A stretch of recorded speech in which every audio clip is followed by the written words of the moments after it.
Welcome back. It's BrainStorm with Brian Sturm. I am a gamer, a game designer, and I am also been a game tester. I am playing Bioshock Infinite, and I'm going to try to impart as much knowledge as I can about level design, game design, and general game industry knowledge. Of course, I'm busy playing the game, so I'll always try and do my best, and you can take whatever education from it that you can. And of course, to my fellow game designers and people out there, I want to let you know that when I do critique or criticize a game, it's me as a gamer, not as an industry professional.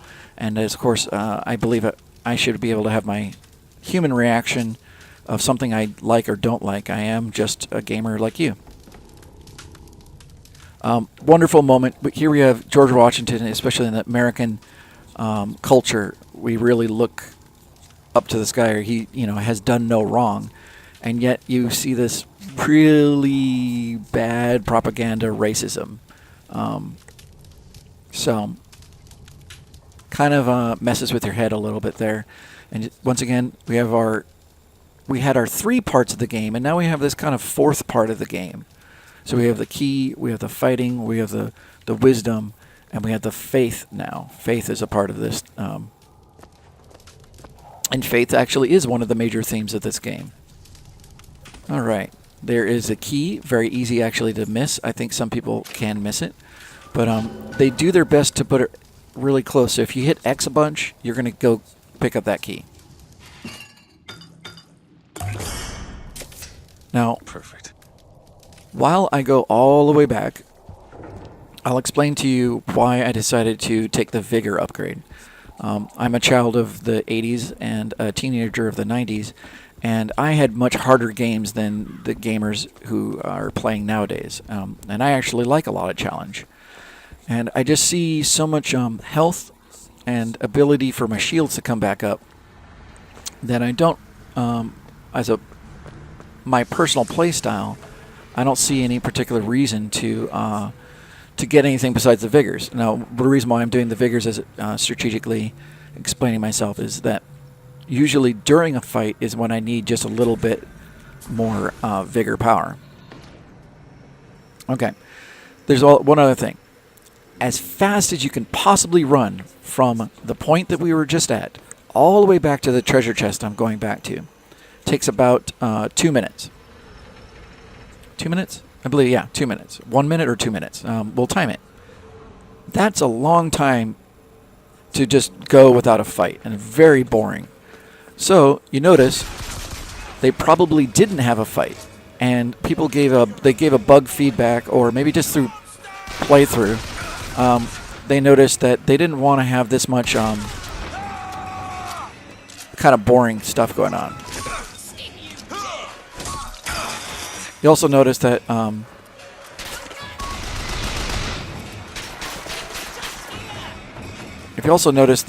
that oil slick that we came across the first time is really well positioned for dealing with these people again. So here we have another fight right around the oil slick. There we go. I got to break it up. I got to have a little moment. Darn it, did I pick it up already?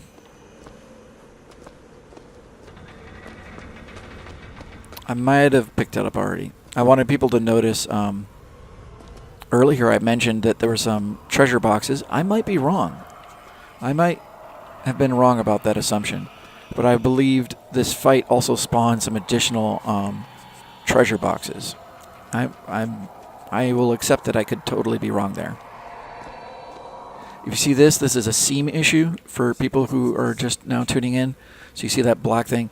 So this is a mirrored object. There's one half of this object, one half of this object, or let me see.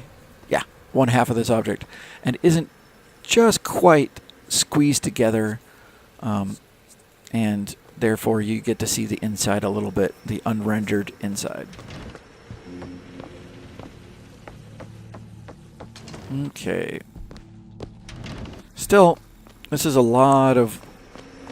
really long way to go back. I'm interested at the design decision to do this.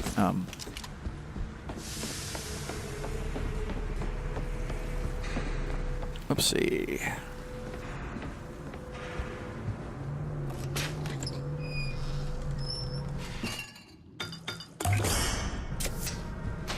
we go. And health. I'm surprised they didn't put some coins in there as well. But there you go. There was their there was my first optional quest. Now I just finished the optional quest. I'm surprised I didn't get a pop-up that I've unlocked it.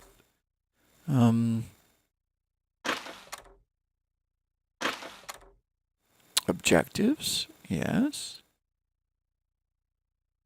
Huh. Yeah. I am surprised that I did not get a UI reward, some kind of objective completed. Oh, shoot. Okay. Hold on a second. I just have to prove a point, folks. I'm sorry. Watch this. So look how much time we're talking about here. Okay, ready? And come on. Stupid phone. Sorry. Okay, and mark.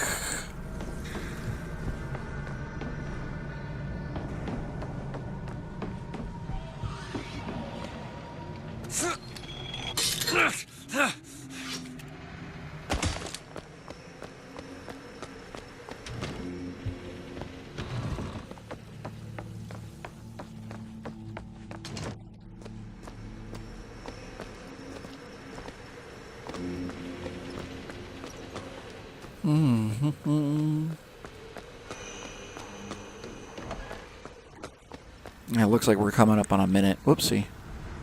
All right, so it's a minute there, a minute back. Total 2 minutes. And imagine total 2 minutes of just running around would not be necessarily super fun. So that would be a reason why they put in that little fight on the way back. I love that there's no falling damage. That makes me happy about this game. Shortly after 1 o'clock this afternoon, a scoundrel, believed now by many to be Vox Populi, began his terrible... So you notice they just said Vox Populi. almost instantly. So they want to subconsciously get it into your head about the whatever, just hearing the word Vox Populi, and start advancing the story. This is foreshadowing. These are the things they're doing. For people who care, you see that the lighting issue of the plant, but who cares? A Super Pri 4. Pri 4, by the way, is the lowest priority that usually is in any kind of bug. Priority 4, so Pri 4. Severity and priority are the two terminologies. Sometimes you might have something that's very severe, but not a high priority at that current time, and vice versa, although rarely will you have something that is high priority that's also low severity. As a general rule, folks. All right. You notice simple room. They make it pretty obvious, both with the lighting, to notice that you can stock up because you're about to go into a boss fight. So I want to note that when you come through here, look at the color schemes we got going here. So we have yellows, and then we have this really bright white, just sticks out. That's not on accident. I mean, they decided to make it that color. They decided to light it that particular way. And also, if you notice, you could miss that you're supposed to, run over here. Also, everybody loves a bookshelf. There's going to be some items there, right? So let's say for some reason as a average player, not a gamer, you miss out on it. You go into this room, you do your loot searching, you come out, and if you even look back even once, look how noticeable that is, how eye-catching that is. So they've done multiple ways to make sure that you see this.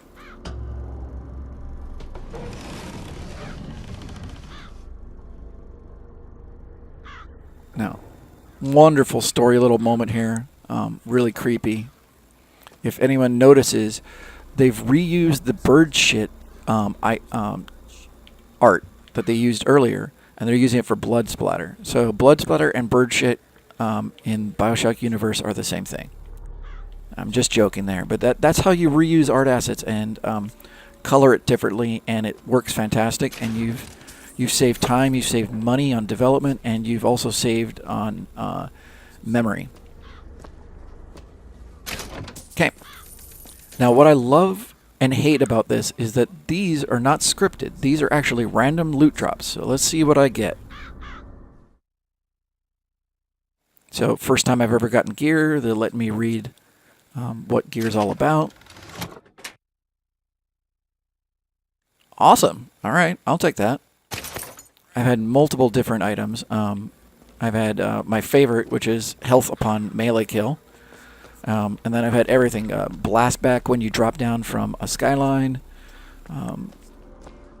The fire one, that when you melee people, they catch on fire, which I do not like.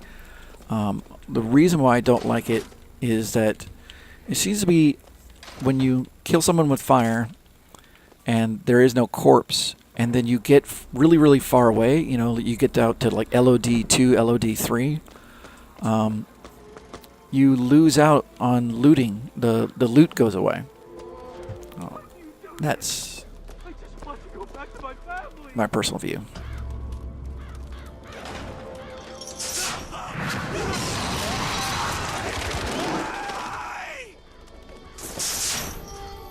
That's a fun little moment. It actually was kind of so over the top, at least in the voice acting, that it made me laugh. It makes you think that this is a really powerful power with the crow thing.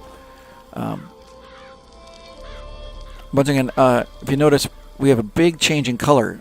So for people who notice color, artist type people, oh, look, Z-Order fighting. Look, you see that? Z-Order fighting right there.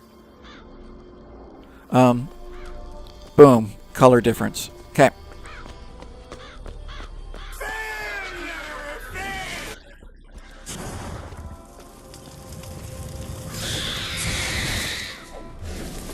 Come on, buddy.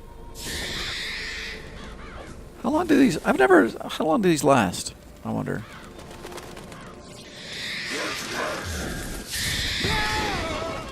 Let's see. Now, so you see... It's a new kind of vigor. Oh, I'll stop talking for a second. Hell of a thing.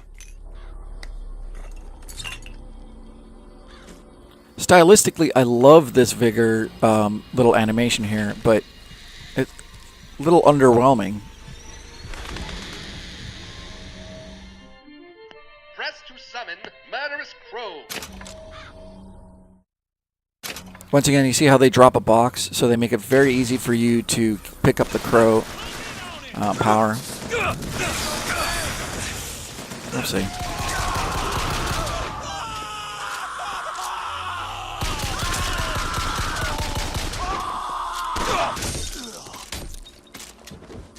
Give me is that a shotgun? Give me a shotgun. That'd be fantastic. All right.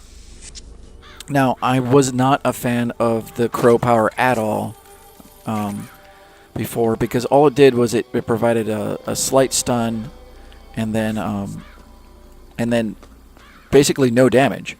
Now, if you actually read the text when you get it, it says that it allows you to do increased damage to people who are under its effects. So, now, here's for the average player, their first piece of gear. So they come in here. It's actually quite a bad tell. You see how it's green and green? So I could see a lot of people, well, not a lot of people, but you know what I mean. These people who are not gamers could possibly miss this.